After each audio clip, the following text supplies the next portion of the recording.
Good morning, listeners. It is the 2nd of May. Can you believe it? How time has flown. And here we are, definitely, I think, with a nip in the air and winter peeking round the corner at us. So today I thought we would discuss how we walk through life. Now, we all have a way of walking, and this is metaphorically speaking, how we walk through life. And our pace is often dictated by our environment. If we look at our family, our friends, our colleagues, they all have an influence on us, and they all influence the way we walk through life. Some of those people in our lives are more aggressive, some are demanding, some are manipulative, some are pushy, some are just labeled as go-getters and ambitious.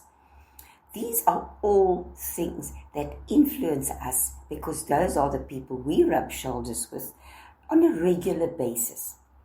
So, listeners, while there's absolutely nothing wrong with being proactive and ambitious, in fact, those are the very essential qualities we need if you want to build success, if you want to build the life of your dreams. After all, nobody's achieved success by sitting on the couch or by moaning about everything, and we know how much there could be to moan about. But people who achieve success walk to a different beat. They look for the positive, they look for the opportunity, and they look in the challenge. They look for a unique answer.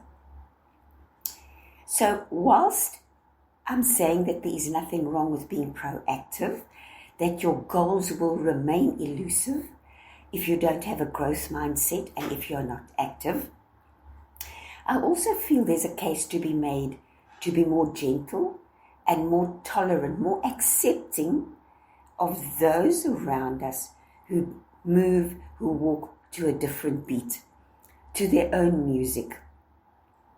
Of course, we always have the choice of who we want to associate with, and that is correct because we have and should have our personal values, and if we are in contact with someone whose personal values are in direct contradiction to ours, it would probably be a good idea to walk in a different direction. But let's do that with kindness. Let's do that with consideration of the other person. And most of all, let's do that from a point of view that not everybody has to see the world your way. Not everybody has to believe what you believe. And not everybody has to agree with you, as much as we don't have to agree with them. But if we are gentle, if we say, I understand where you're coming from, I don't agree, but I understand, and you know what?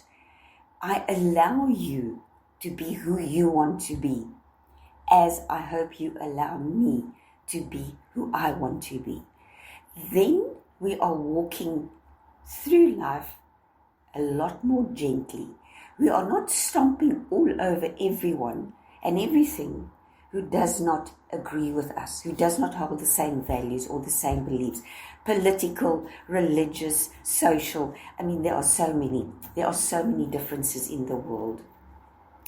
And if we can become more curious about them and more tolerant, wouldn't it be a better place for us to live and move in? And we can start with our own family.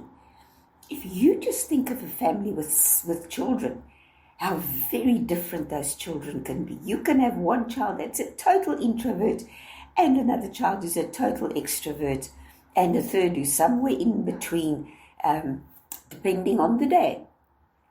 So if you extrapolate that across a community, across a city, across a country, across a world, we start realizing just how diverse people are. And when you look around, so much of the unhappiness, so much of the conflict and aggression that we see around us is because people are upset because you don't agree with them. And if, again, as I say, if we become a little bit more curious about the diversity, if we become a little bit more diligent in our, let's call it, research of why someone holds a particular view, then we can get to a point where we say, look, I don't agree with you. I'm not going to change my religion or my political persuasion or my point of view on this particular issue. But having looked into it, I do have an understanding from where you are coming from. And that makes us gentler. That makes us accepting of difference instead of judging, condemning, slandering, feeling superior because, what I believe is more superior and far better than what you believe. It's not true, listeners. That's just the ego, and in often cases, your insecurity getting you to feel and perhaps make those utterances.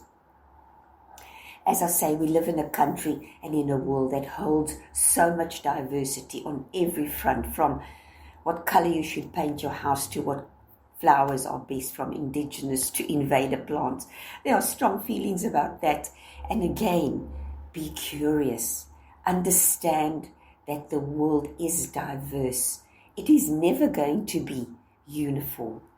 And if we walk gently through life, if we are gentle with each other, and that can start with something as simple as the relationship between husband and wife or partners, where you don't think, well, you believe this and you do this and you like to make the bed this way and this is all wrong because I like to make the bed the other way.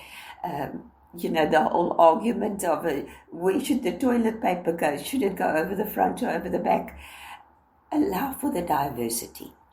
Allow for things to be done differently. Allow for people to think differently, because after all, it's through diversity that there's progress. It's through diversity that if we choose to learn something new from someone else, we may just find that it has added something to your life, not taken away, but that it has added something to your life. Nobody has to see the world the way you see it, any more than you have to see the world the way someone else sees it. So rather than become judgmental, critical, and derogatory about those who make sense in a different way, rather than becoming superior and a know-all and a bit of a smart ass about how you believe that your way is the only way, become curious, become tolerant, become allowing people to make sense of the world the way they choose to make sense of the world. And once we can get to that point, the world will become more gentle. The world will become a place where everybody can be true to themselves without fear of judgment or condemnation. And so, if we walk gently through the world, if we put our judging aside, if we stop being disrespectful to others who are different to us, we will, one step at a time, with one person, whether it is somebody a family member you see today, or a colleague, or somebody on the street, or somebody in the shopping center, the way they dress. I was at the shops a while ago, and there was a gentleman who dressed in the most flamboyant way, and I just loved it. I thought, there's a man who is not afraid to express himself.